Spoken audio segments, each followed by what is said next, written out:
नमस्कार, हमारी खास पेशकश बंसल विशेष में आपका बहुत स्वागत है। मैं हूं आपके साथ सुमित शर्मा। कि हम इंसान कभी सुधरेंगे? असमय आंधी, तूफान, भूकंप जैसी प्राकृतिक आपदाओं से हम जूझ रहे हैं। बीते 3 महीने से कोरोना नाम का एक वायरस हमारी नस्ल खत्म करने पर आमादा है। हम हर पल मर ही रहे हैं, लेकिन दुखद है कि हमारे पाप नहीं मर रहे। हम इंसानों ने जंगल जलाए, नदियां सुखाई, पहाड़ तोड़ दिए, अपने लालच का शिकार पशु पक्षियों को बना लिया। कोरोना महामारी सिर पर मंडरा रही है, जिसके बाद भी गर्भवती हथनी के साथ कुछ इंसानों ने इतना क्रूर मजाक किया है कि उसकी मौत ही हो गई। आज इन सभी मामलों पर रिपोर्ट दिखाएंगे, तो शुरू करते हैं बंसल विशेष।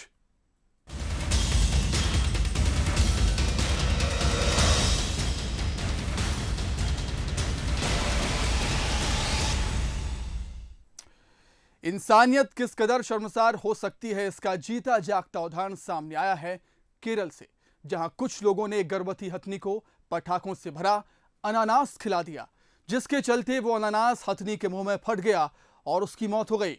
इस मामले ने पूरे देश में तेजी से तूल पकड़ लिया है। हर कोई हथनी की दर्दनाक मौत पर शोक व्यक्त कर रहा है और दोषियों पर कड़ी कार्रवाई की मांग भी हो रही है। इंसान इतना बेरहम कैसे हो सकता है कि किसी बेजुबान जानवर को तड़पा तड़पा कर मार डाले।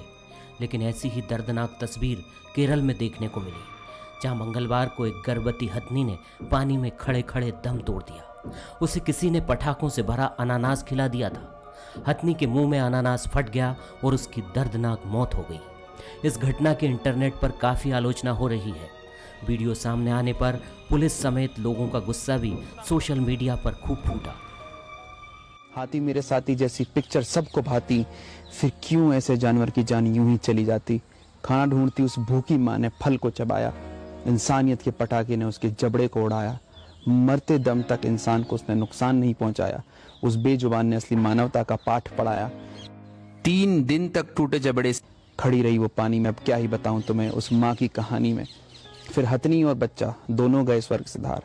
बहुत बड़ा कर्जा हम पर हो गया उधार। इंसानियत तो मर गई, अब इंसान कहां बच पाएगा। हथनी की दर्दनाक मौत पर बीजेपी सांसद मेनका गांधी ने राहुल गांधी पर निशाना साधते हुए पूछा कि हथनी की मौत पर अब तक कोई कार्रवाई क्यों नहीं हुई है। राहुल गांधी केरल से सांसद हैं। We take so much action against other districts and we manage to cure them. What is wrong with taking action in this district? Now, can you imagine your mouth being exploded by a bomb, and that too if there's a child in your stomach? The point is that the forest secretary should be removed. The minister, if he had any sense, should give his resignation in. He is from that area. Why has he not? Rahul Gandhi is from that area. Why has he not taken action?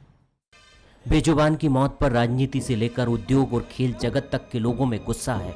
केंद्रीय one और पर्यावरण मंत्री प्रकाश जावड़ेकर ने कहा, ये बहुत बेरहमी है। भारतीय संस्कृति में ऐसा नहीं होता। दोषियों को सजा दी जाएगी। हथनी की मौत से पहले वन्यकर्मियों ने उसे नदी से बाहर लाने की बहुत कोशिश की, लेकिन उन्हें इसमें कामयाबी नहीं मिली। पोस्टमार्टम रिपोर्ट से पता चला कि वो गर्भवती थी, उसके जबड़े टूटे हुए थे। बहरहाल अब जांच कर दोषियों को सजा देने की बात कही जा रही है, लेकिन इस घटना ने हाथी मेरे साथी की पुरानी धारणा को धूमिल कर दिया है और ये साबित किया है कि हम मनुष्य कितने बर्बर हो सकते हैं। Bureau report, Bansal news. तो केरल में गर्भवती हथनी के साथ हुए अत्याचार के मामले ने सभी को झकझोर कर रख दिया। हालांकि हाथियों पर अत्याचार की यह कहानी नई नहीं है। करीब 1 दशक पहले तक भारत में हाथियों की संख्या 10 लाख से ज्यादा हुआ करती थी, लेकिन अब इनकी संख्या घटते घटते 27,000 से भी कम रह गई है। हाथियों की मौत के मामले में केरल भारत का सबसे बदनाम राज्य है, जहां हर 3 दिन में एक हाथी मारा जाता है। लेकिन इस घटना के बाद अब ये सवाल उठने लगे हैं कि आखिर कब तक बेजुबान पर हो रहा अत्याचार रुकेगा और क्या सरकारों को इसे रोकने के लिए कठोर कदम नहीं उठाने चाहिए। ये इन सब सवालों का हम जवाब लेंगे और जवाब सरकार से लेंगे। लेकिन हम बात करेंगे वन्य जीव विशेषज्ञ और मध्य प्रदेश छत्तीसगढ़ में वाइल्ड लाइफ एडवाइजरी बोर्ड के मेंबर से प्राण चड्डा जी से, जो हमारे साथ लाइव जुड़ रहे हैं। प्राण चड्डा जी, आपका बहुत बहुत स्वागत करता हूं सर बंसल न्यूज पर। जी, प्राण जी, जो केरल में जो घटना हुई है, प्राण जी मेरी आवाज अब तक पहुंच रही है?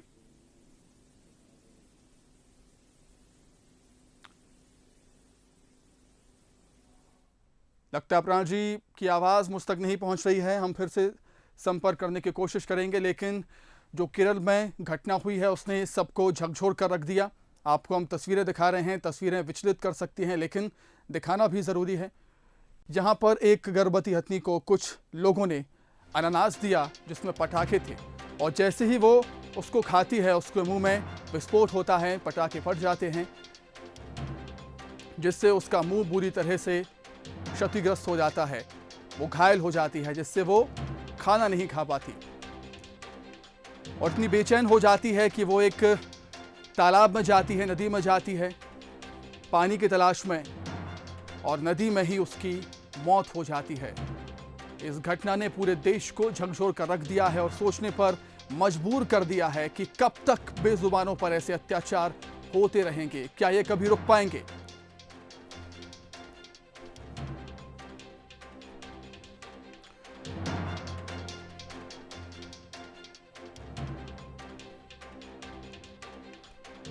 तो चलिए, प्राण जी हमारे साथ जुड़ गए हैं। प्राण जी, आपका बहुत स्वागत करता हूं बंसल न्यूज पर।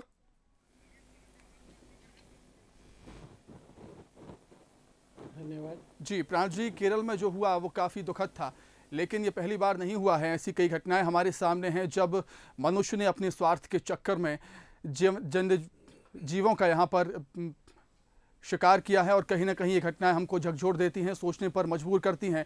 और ये घटनाएं बताती हैं सर कि क्या इंसानियत खत्म होती जा रही है मनुष्यों में? क्या कहेंगे आप? देखिए, ये पूरा मामला जो है कुछ दिनों के अंदर का ही है। इस समय गर्म है और सोशल मीडिया इसको अपने अपने नज़रिए से दे रहा है जी। तो मैंने आज पूरी सोशल मीडिया में जितनी भी खबरें आई हैं उनको पढ़ा है, और वन्य जीवन में मेरा एक बहुत लंबा अनुभव रहा है।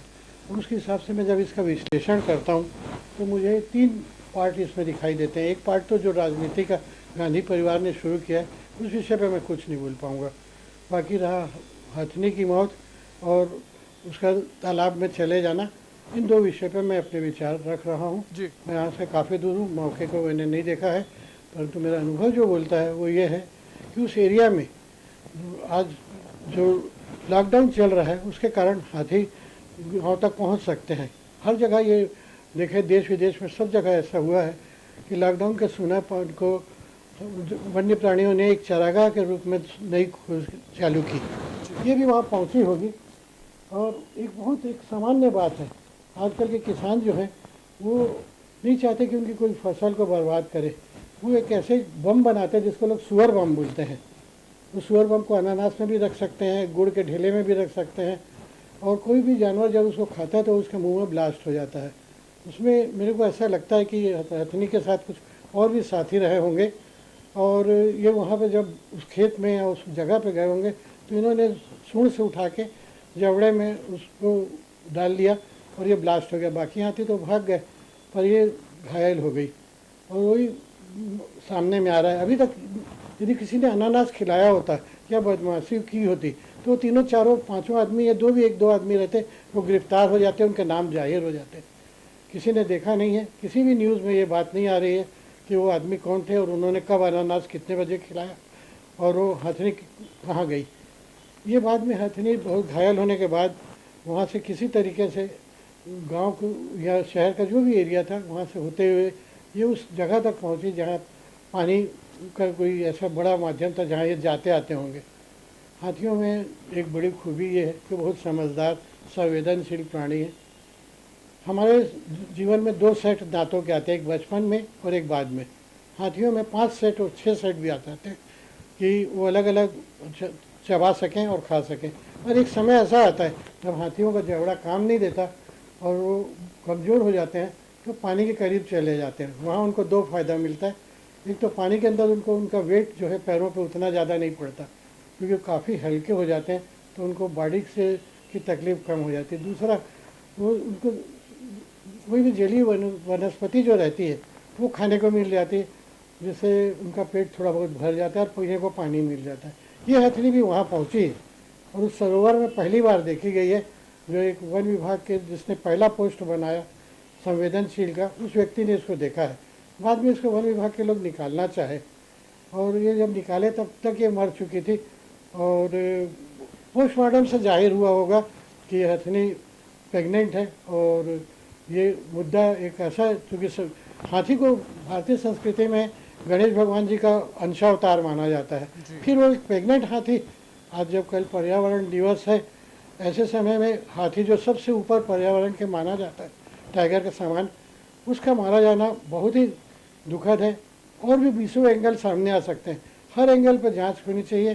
परंतु ये मामला मेरी नज़र में ये है कि ये बदमाशी का नहीं है। हाथी जो है वो समझ जाते हैं और वो मुलजिम पकड़ा जाते हैं, बात छिप नहीं पाती क्योंकि टास्क फोर्स भी लगी हुई है और कोई भी आदमी इतना बड़ा काम करके वो बच नहीं सकता।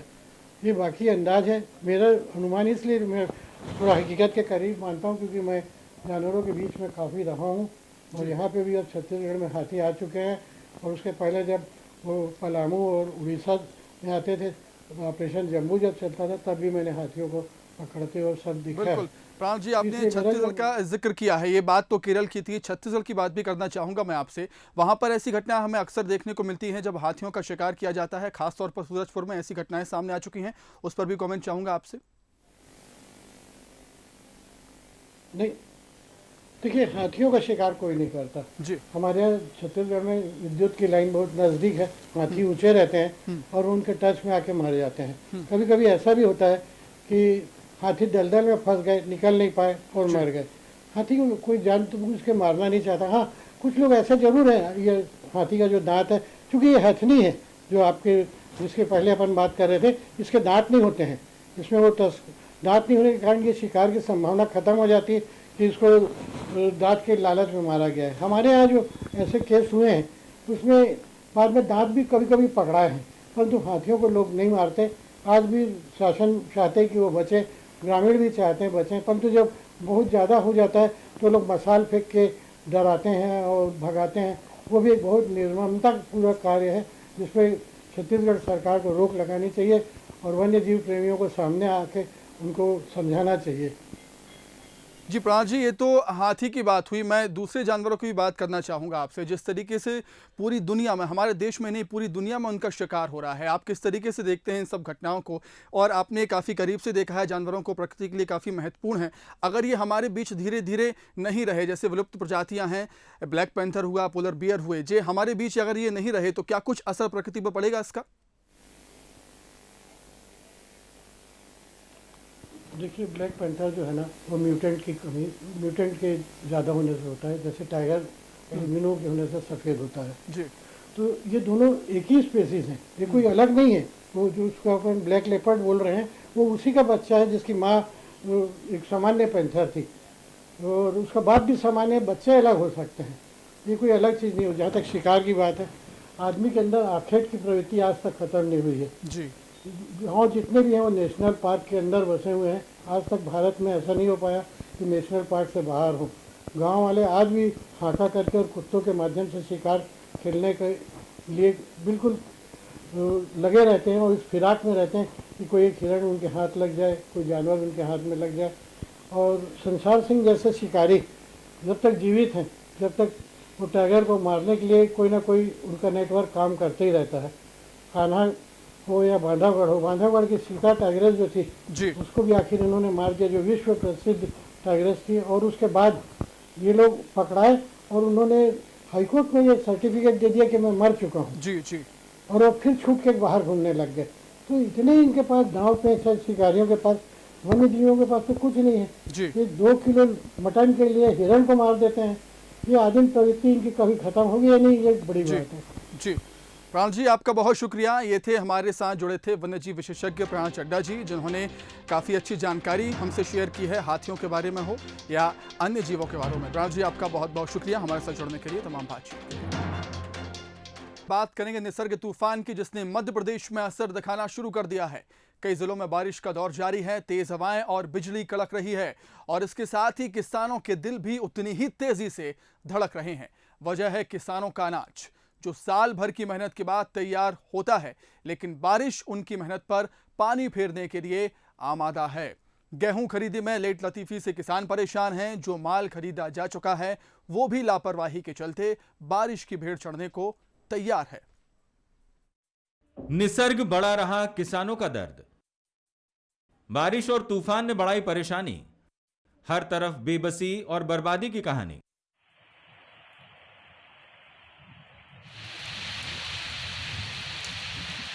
निसर्ग अपनी रफ्तार से मध्य प्रदेश के हर हिस्से में असर दिखा रहा है। आंधी, तूफान और बारिश का मंजर हर तरफ दिखाई दे रहा है। जैसे जैसे बिजली कड़कती है, किसानों की धड़कनें बढ़ रही है। बारिश की बूंदें जैसे उनकी मेहनत पर पानी फेरने के लिए बरस रही है।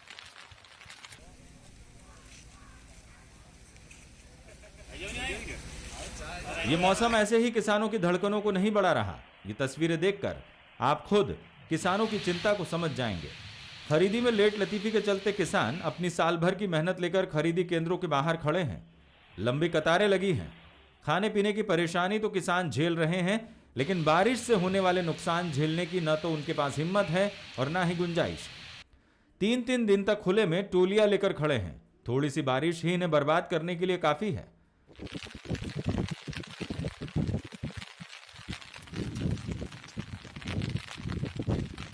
बर्बादी यहां तक नहीं है, जो माल खरीदा गया है वो भी लापरवाही की भेंट चढ़ रहा है। सरकार ने खरीदी की, लेकिन रखरखाव के बेहतर इंतजाम नहीं किए और खुले में रखा अनाज बारिश में भीग रहा है। जिम्मेदार शायद इस मौसम का लुत्फ उठाने में व्यस्त है। निसर्ग तूफान मध्य प्रदेश के किसानों की मेहनत पर पानी फेर सकता है। मौसम विभाग ने तूफान की वजह से 2 दिन तक कई जिलों में बारिश की चेतावनी जारी की है। चेतावनी का असर दिखना भी शुरू हो गया है। इस समय सोसाइटियों के जरिए खरीदा गया गेहूं और चना खुले में पड़ा है। परिवहन समय पर हो नहीं सका। अब भी 24 जिलों में 7.32 लाख मीट्रिक टन गेहूं खुले में पड़ा है। 11 जिले ऐसे हैं जहां भंडारण की क्षमता से ज्यादा खरीदी हो चुकी है।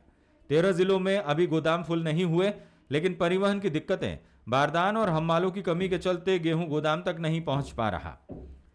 उज्जैन में करीब 55,000 मीट्रिक टन गेहूं खुले में पड़ा है। यहां परिवहन की समस्या है।